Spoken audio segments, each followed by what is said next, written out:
নামাজ পড়লে আল্লাহ আমাদেরকে সর্বপ্রকারের বালা থেকে হেফাজত করবে। নামাজ পড়লে আল্লাহ আমাদেরকে রোগ ব্যাধি থেকে হেফাজত করবে। নামাজ পড়লে আল্লাহ আমাদেরকে বিপদ আপদ থেকে হেফাজত করবে।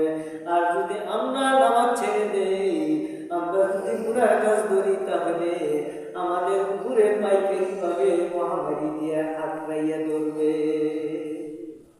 এই জন্য এই মহামারীর থেকে এই যে শিলা বজ্রপাত, এই যে শিলা বৃষ্টি, এগুলা কি শুধু একজনের উপরে আসতেছে না, সবার উপরে আসতেছে ভাই? সবার উপরে, সকলের উপরেই এই শিলা বৃষ্টি আসতেছে। এটা কি শুধু আপনাদের এলাকায় না সারা বাংলাদেশে? সারা বাংলাদেশে এইভাবে বজ্রপাত, শিলাবৃষ্টি, এত মহামারী দেখা দিচ্ছে। এত মহামারী দেখা দেওয়ার পরেও আজকে আমরা কোনো সূচনা আমরা করতেছি না, আমরা অনুভব করতেছি না, আজকে আমরা চিন্তা বিবেক করতেছি না।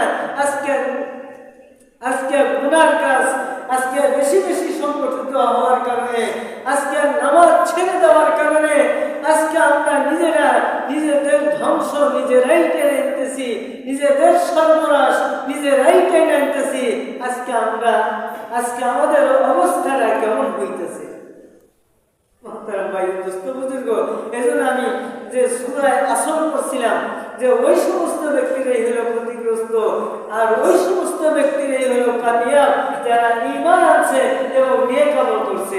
আর ওই সমস্ত ব্যক্তিরাই হলো ক্ষতিগ্রস্ত যারা আল্লাহর হুকুম ছেড়ে দিছে, যারা গুনার কাজে ধরতেছে, গুনার কাজের সাথে জড়িত রয়ে গেছে। আজকে তারাই হলো ক্ষতিগ্রস্ত, আর তারাই হলো কামিয়াব যারা এক আল্লাহকে বিশ্বাস করতেছে, এক আল্লাহর উপরে ঈমান আনতেছে, যারা বলতেছে আমরা মুসলমানদের মধ্যে আমি একজন, তারা নেক আমল করতেছে। ওই সমস্ত ব্যক্তিরাই হলো কামিয়াব। সেই জন্য আমি সংক্ষেপ আলোচনা করলাম।